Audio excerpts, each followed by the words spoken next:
Boa noite a todos. Bem-vindos à Casa de Joana. 2 recadinhos. Próximo evento da casa, evento beneficente, né? Vai ser a Noite da Pizza, que será nesse próximo sábado, dia 9. Vai ser aqui na Casa de Lucas, começa às 19 horas. E os convites vocês viram aqui, estão sendo vendidos aqui na frente, né? R$ 35,00 para adultos.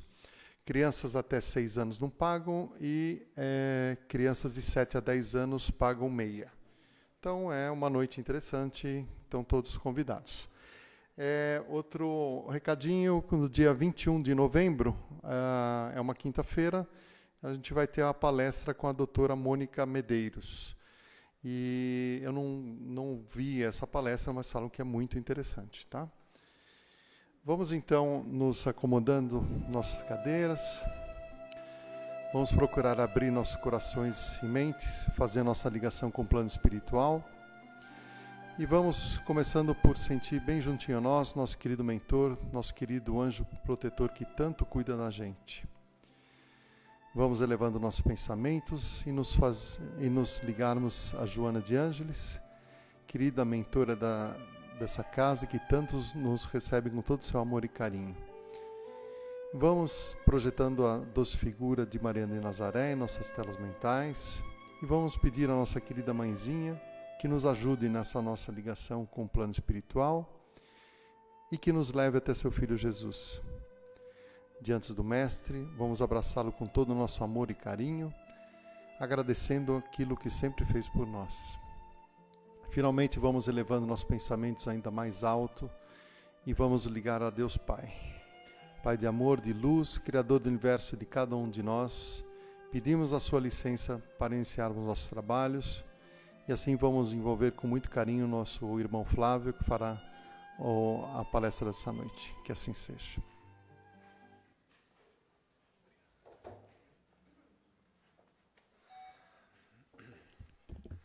Uma boa noite a todos. Quando começa o tempo mudar, está meio frio, a casa fica um pouco mais vazia, né? Uma coisa que a gente costuma perceber, né? Mas por outro lado, eu me preocupo muito com relação à frequência na casa espírita, a frequência nos templos religiosos, porque muitas pessoas encontram nesta atividade a esperança de uma consolação, de um cuidado especial e de um momento muito rico em nossas vidas, que é nos ligarmos a Deus. Nós fazermos o exercício da religiosidade em nossas vidas, termos acesso a todas as informações e os ensinamentos de Jesus. E quando, por algum motivo, né, nós vemos que o número de pessoas reduz, a gente tem 2 visões. A primeira delas, que as pessoas podem estar um pouco descrentes. E a segunda, porque as coisas podem estar um pouco melhores e aí as pessoas se evadem. Mas na hora da dificuldade a gente lembra da importância de aqui estar. E a doutrina espírita, não nos fazendo melhor do que qualquer outra profitência religiosa, tem uma missão muito importante, que é de servir de consolador. É a anunciação de Jesus, o Consolador prometido, onde ele nos legaria tudo aquilo que ele havia nos ensinado e muito mais nos seria acrescentado. E para o tema da noite de hoje, que vem de encontro a essa semana primeira do mês de novembro, onde, por hábito, principalmente em nosso país, comemoramos o Dia dos Mortos. E aí o tema que nos foi solicitado pela organização da casa, que falássemos sobre perda de pessoas amadas. E no mês passado, se eu não me engano, passado ou retrasado, o Orlando Noronha esteve aqui conosco, numa manhã consoladora, trazendo a sua mediunidade em exercício, com as cartas psicografadas. Uma condição que nós espíritas acreditamos nesse intercâmbio entre os 2 mundos, onde aqueles que partiram antes de nós para a verdadeira pátria, a verdadeira morada, ali teriam a possibilidade de comunicar-se. E aí a gente entende que essas comunicações também ocorrem por motivos muito especiais. Nós não devemos brincar com essas circunstâncias. Digo porque quando éramos jovens, e quem aqui nunca brincou com a brincadeira do copo, né? Então a gente colocava algumas letrinhas ali na mesa, tal, e fazia umas perguntas, se sim, se não. E realmente nós entendemos que alguns espíritos se aproveitavam daquelas circunstâncias, né? Alguns espíritos mais brincalhões ou zombeteiros, como nós chamamos, e até algumas manifestações ocorriam. Então ainda nós tínhamos, né, não há muito tempo atrás, uma visão muito complexa, muito estranha desta relação de comunicabilidade. E a doutrina dos espíritos mostra uma seriedade especial nesse processo. Então nós podemos conduzir a nossa conversa fraterna, que eu tenho por hábito dizer que é uma conversa, porque não é só uma preleção ou uma palestra, é para que nós sejamos estimulados a uma reflexão um pouco mais profunda do entendimento da morte. E muitos de nós, por questões culturais, temos medo da morte. Quem aqui vai dizer que trata muito bem dessa história? Pode levantar a mão. Ninguém, né? Porque tem medo, porque fala, então você pode ir embora agora? Não, não, ainda não, né? E espírita tem essa mania, né, de dizer, olha, eu não estou muito afim de ir embora. Para o senhor tudo bem? Que bom. Nós temos aqui um nobre senhor corajoso. De verdade, algumas pessoas lidam muito bem com essa situação e outras realmente acabam se preocupando. E a ciência nos comprova que esse medo da morte, e que em alguns momentos ele ocorre, é por um sentido de defesa, de conservação da espécie. Ninguém se expõe a determinados perigos porque sabe das consequências que se pode ter. Ninguém vai ter a loucura aqui de pular de um prédio de 4, 5 andares e achando que nada vai acontecer. Quando nós subimos a um avião, por mais habituados que nós estamos, a gente fica com aquele medo da morte, porque se o avião cai, nem sempre nós vamos ter a mesma sorte que o Follmann, né? Que após um desastre aéreo é um dos sobreviventes. Um desastre daquele tamanho, daquela magnitude, onde quase todo o time da Chapecoense veio a desencarnar coletivamente. E aí outros tipos de desencarne, outros ocorrem pela velhice, chegou o momento, o corpo físico, nas condições biológicas, vai se enfraquecendo, uma condição natural do envelhecimento, e aí chega uma hora que as funções orgânicas, o coração, a mente, para de funcionar, e a pessoa vem a óbito. E tem as mortes que a gente classifica como súbitas. Ninguém esperava, a pessoa gozava de saúde plena, de repente é tomada por um aneurisma cerebral, um infarto do miocárdio, ou um atropelamento, né? Alguma coisa que surpreenda o nosso imaginário. E nós temos que vir a concordar, e eu acredito que deva ser unânime essa minha opinião, e na verdade é uma comprovação, que não há dor maior do que a perda de alguém que nós amamos. E essa dor se intensifica no maior dos graus quando existe o que a gente chama de ordem inversa.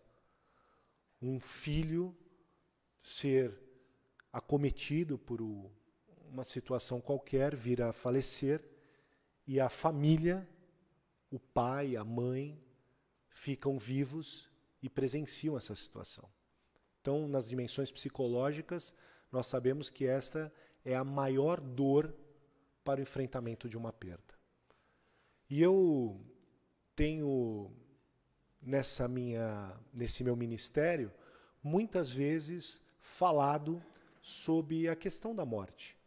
E que a gente queira, nesse momento, não assustar ninguém, mas trazer um processo de melhor entendimento, aceitação e, se nós formos muito felizes nas nossas colocações, trazer a consolação para aqueles corações que sofrem.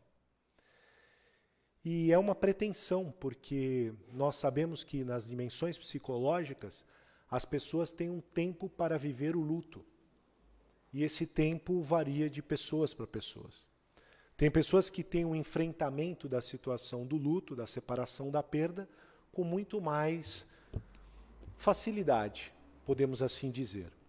E tem outras que acabam sendo realmente consumidas por essa dor e as pessoas abdicam inclusive da própria vida, achando que até a sua própria morte mataria essa dor. Então nós temos que tomar muito cuidado em todos os aspectos, quem enfrentam as circunstâncias e quem vivem com as pessoas que enfrentam estas circunstâncias. Então o fato de compreensão, de tratamento, e a doutrina e os estudiosos nos revelam que se esse tempo do luto e o sofrimento supera 3 meses, 90 dias, e que a dor tem um processo de intensificação muito severo, a gente precisa de auxílio médico, psicológico, psiquiatra, e muitas vezes o aviamento de soluções medicamentosas para o enfrentamento da circunstância. E a terapia vem de encontro ao auxílio de todas essas pessoas que sofrem dessa forma. Mas uma coisa que outras doutrinas não dão tanta importância como nós damos é o entendimento da eternidade do espírito e que o espiritismo matou a morte. É uma coisa muito interessante, porque nós entendemos que as nossas reencarnações sucessivas são oportunidades onde recebemos um envoltório corporal, como que a gente chama a veste carnal, que é o veículo no processo evolutivo de transformação moral, de reforma íntima. Então a nossa existência em vida física tem um propósito muito especial, para que a gente possa fazer o melhor proveito e que continuemos nesse processo evolutivo até depois do nosso desencarne. E por questões óbvias, aquelas pessoas que tiveram uma vida mais feliz, mais regrada, mais dentro dos processos de um verdadeiro cristão ou de um verdadeiro espírita, que segundo o nosso Evangelho nos esclarece que um e outro são as mesmas coisas, no momento do desencarne nós teremos condições mais felizes do enfrentamento dessa desencarnação, porque seremos melhores recebidos, frequentaremos lugares melhores, receberemos o tratamento mais devido, e se nós não tivéssemos tido em nossa vida corpórea uma conduta de um homem de bem, os enfrentamentos também são muito penosos. Então não é por uma ameaça que nós devemos ser bons, é por uma questão de estarmos constantemente vivendo experiências positivas. Então ninguém sairá incólume ou imune dependendo das suas ações. E essas circunstâncias nós podemos lembrar no livro e no filme Nosso Lar, o espírito de André Luiz, que enfrenta o famoso umbral. E nós podemos pegar esse momento para trazer um esclarecimento a todos. Quem sabe melhor reforça o conceito, e quem não sabe, é bom nós colocarmos isso às claras, porque na doutrina católica nós temos o céu e o inferno e temos um meio do caminho ali que é o purgatório, né? Então muitas vezes tem uma confusão do processo desse local, que é o purgatório, com o umbral. Então parece que nós usamos um sinônimo para falarmos do mesmo lugar. Então nós temos que compreender que esse estágio, neste local, determinado umbral, vai muito em direção da conduta e forma de que nós administramos as nossas vidas. Então ali nós expiamos esses sofrimentos e essas dores. Então muitas pessoas, quando têm o medo da morte, é o medo do desconhecido. O que eu vou enfrentar do lado de lá? Então, se você está tranquilo, então as pessoas falam assim, ótimo, porque a gente sabe que nós não estaremos colocados em situações de sofrimento. mas não é um sofrimento imposto, é uma resposta das nossas atitudes e que nós temos que pagar por isso, né? Não pagar no sentido de castigo, mas nos responsabilizarmos dos nossos atos. E aí a gente pergunta, mas na condição de espírito, a gente sente essas dores? A gente tem essas impressões? Como que isso funciona? Porque dá um medo incrível, né? E aí a gente diz que todas essas sensações, todos esses sentimentos estão impregnados, né, nesta memória que o espírito tem, e o que a gente sente não são as dores, mas e sim as sensações. Então a pessoa pensa, nossa, mas teve aquele acidente, a pessoa faleceu e o seu corpo praticamente foi dilacerado. Entendam que nós não estamos querendo aqui que ninguém durma à noite pensando nessas cenas difíceis de se interpretar. Mas como que funciona esses aspectos? A pessoa vai sentir essa dor, né? O espírito no mesmo momento tem essa impressão do corpo mutilado ou qualquer coisa do tipo? E aí a melhor resposta que a gente encontra para isso não é só simplesmente dizer que não, o espírito não vai sentir isso, é lembrar de uma passagem do livro Paulo e Estevão, quando Estevão foi morto, né, por lapidação, apedrejamento, e quando o golpe fatal atingiria o seu crânio, que é o fato e a pedrada que o levou à morte, pela misericórdia do Cristo, ele naquele instante é subtraído e recebido pelo esse nobre Rabi da Galileia. Olha como a coisa funciona. A gente poderia estar no ponto de vista material chocado com aquela cena hedionda, mas o que se organiza por trás de todo esse processo é uma coisa muito mais bela do que a gente pode imaginar. Quando nós olhamos também ou a película ou o filme do Nosso Lar, André Luiz, de repente, em determinados momentos, vê que todos aqueles mensageiros chegam com um volume incrível de soldados, vítimas da guerra, e que ali eram acolhidos no Nosso Lar, dispostos em macas, e que todos os seus ferimentos, que a gente trata inclusive no perispírito, para a recomposição corporal do perispírito, estava sendo elaborada. Então, o processo do desencarne desses irmãos foi tão belo, e eles foram tão acolhidos, e de uma maneira tão sublime, tão especial, que deu um conforto, né, para as famílias que possivelmente tiveram seus entes queridos enfrentando aquelas circunstâncias, né?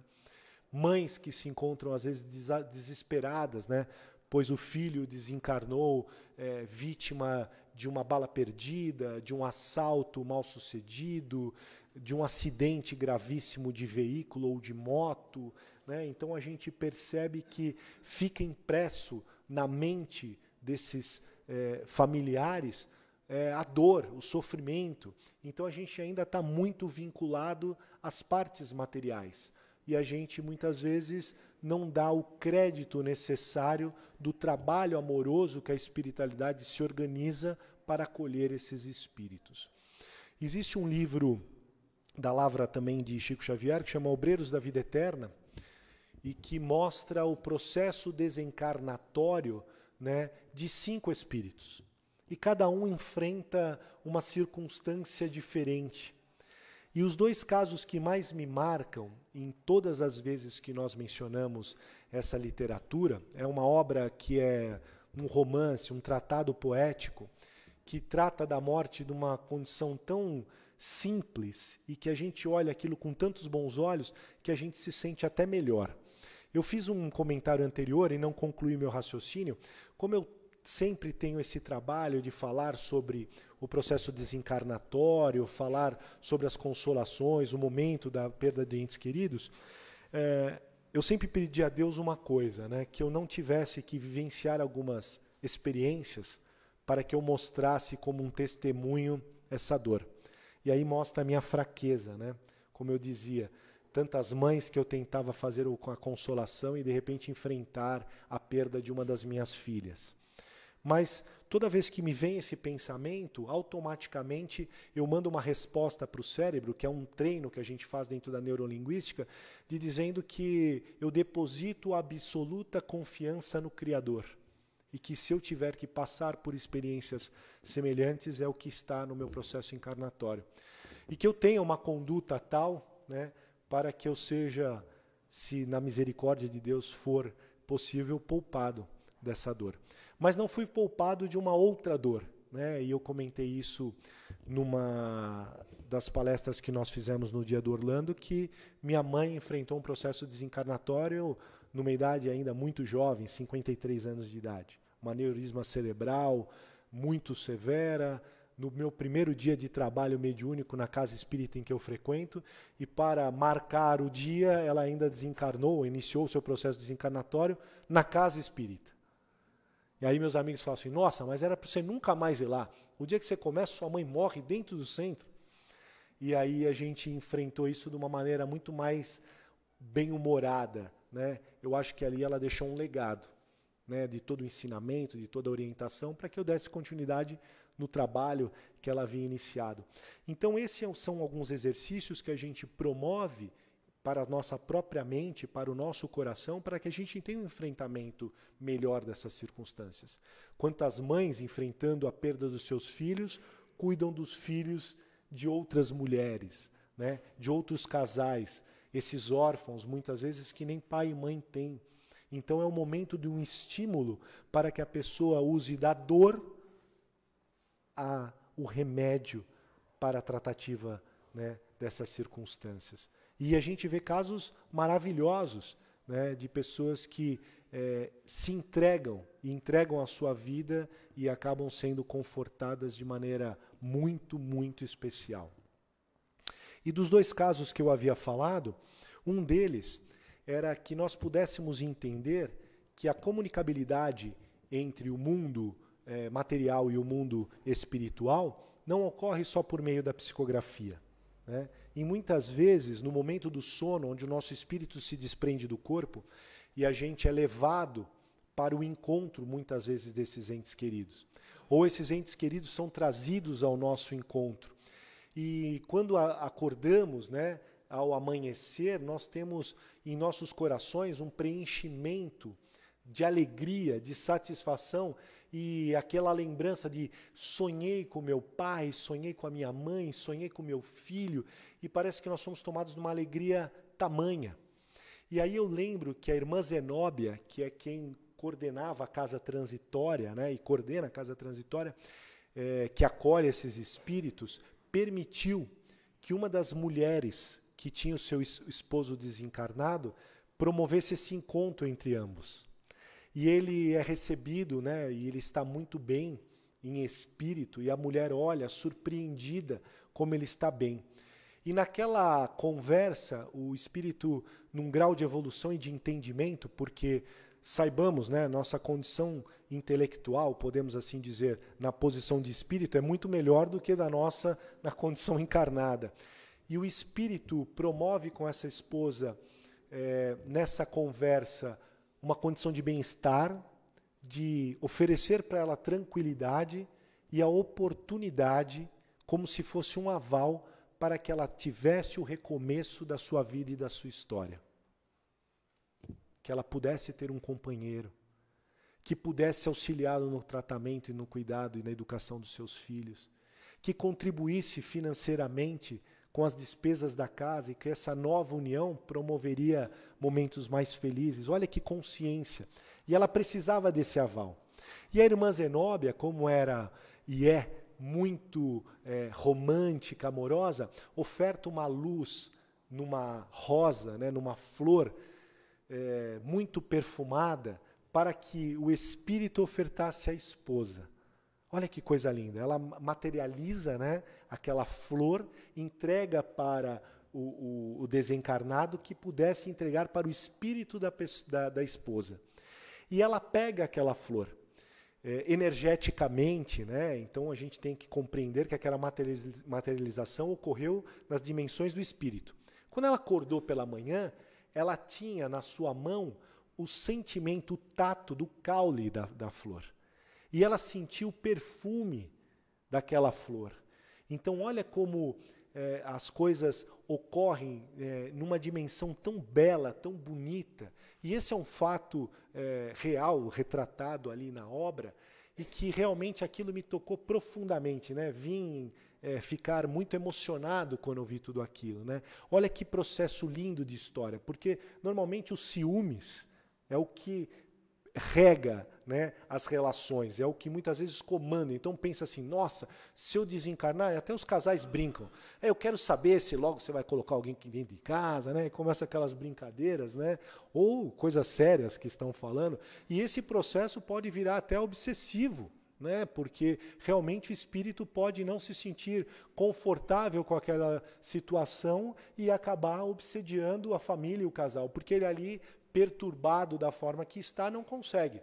Mais uma lembrança do livro e da película do Nosso Lar, quando a André Luiz insiste em querer visitar a sua casa. Ele insiste, e a espiritualidade vai cozinhando André Luiz. Olha, não é o momento, vamos esperar um pouquinho e tal. E quando ele chega, o que ele vê? Uma outra pessoa. Já não tem foto dele para todo lugar. Porque é mais ou menos assim que acontece, né? Aí começa os porta-retratos sumindo, daqui a pouco as roupas já deu toda embora. E que é saudável.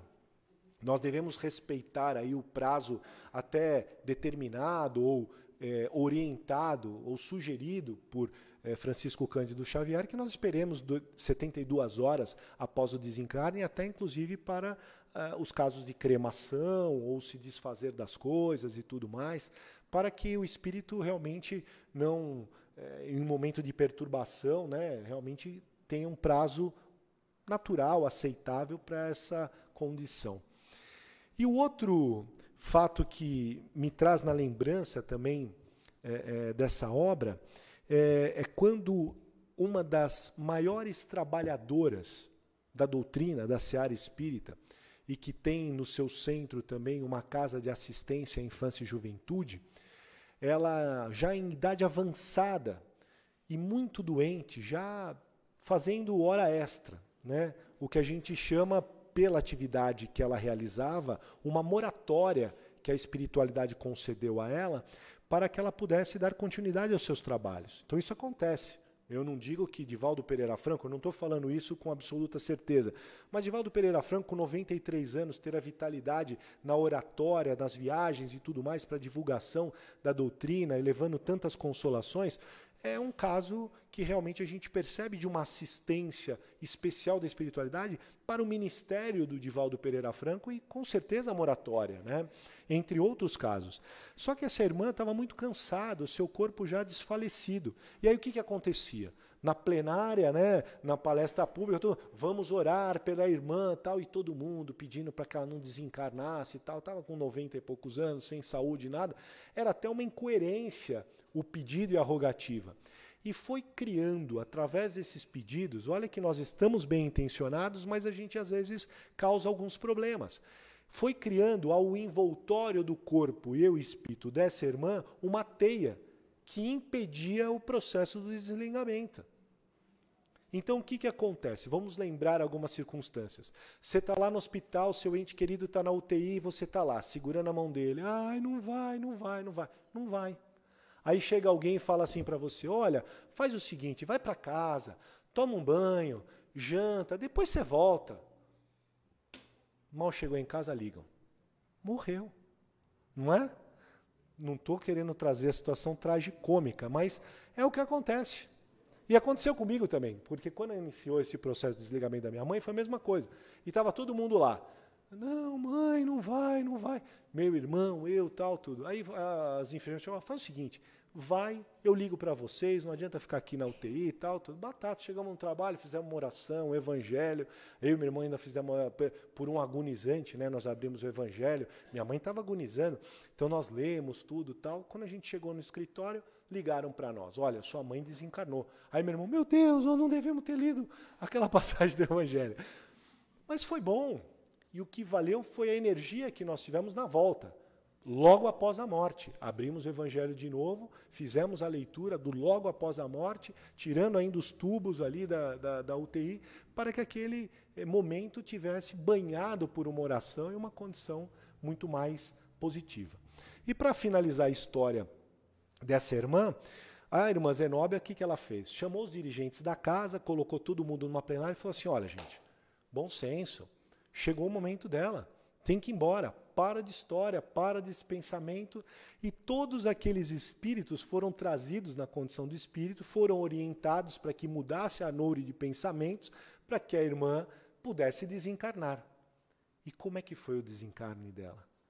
Pela misericórdia divina, ela foi recebida por Dr. Bezerra de Menezes, que ia ajudar no processo do corte do liame, né? Que é aquele fio de cor prateada que liga o corpo ao espírito. E naquele momento a irmã olha para o Dr. Bezerra de Menezes e diz, eu posso tentar? Ela mesmo desfaz o liame, para sair da condição corpórea para espírito, porque entendeu o seu processo de retorno. Sua vida foi pautada nessa natureza do bom serviço. E o desencarne ficou mais fácil, mais simples. Então é um entendimento e uma conversa que nós devemos ter, porque é uma fatalidade, é a maior certeza e única que nós temos na vida, que um dia partiremos. Nós não precisamos ficar conversando com aquela história de mãe judia, né? Quando eu morrer, não sei o que. Não. Mas os preparativos, inclusive a partilha, a divisão de bens e tudo, porque depois que a pessoa parte, só tem briga. Só tem dissoluções, só tem afastamento, porque perde o alicerce. Então nós temos que ter uma compreensão de viver as boas experiências e os ensinamentos desses entes queridos da melhor maneira possível. Quantos casais que se dissolvem pela perda do filho e um amor que era sublime e verdadeiro e não suportam aquela circunstância. Então cabe nós, espíritas, uma reflexão de como tratarmos a experiência da morte, a morte do corpo físico e a vivência da vida eterna do espírito. Que Deus nos abençoe, que nos dê uma oportunidade bendita da compreensão, apesar da dor, e lembrando que essa semana soube que é de Santo Agostinho, que tenhamos somente as boas lembranças, saudade sim, e a tristeza não. Que Deus nos abençoe.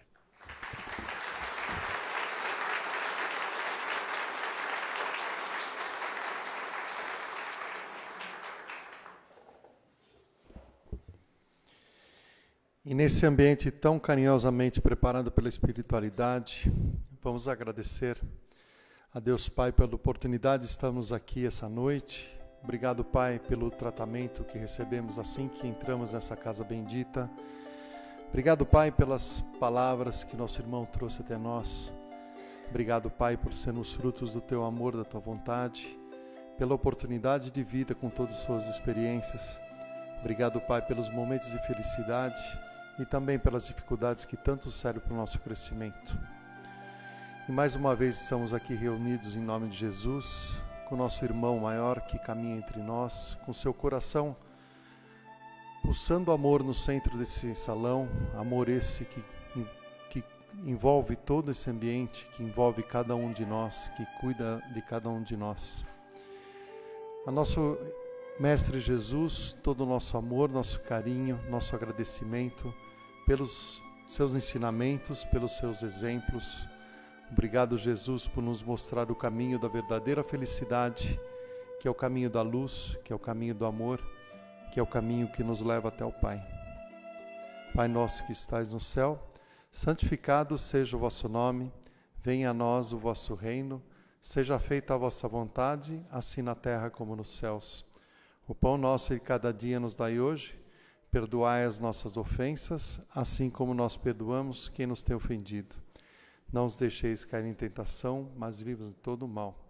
Vamos em paz, que a luz do Mestre nos acompanhe até nossos lares e por toda a semana. Que assim seja.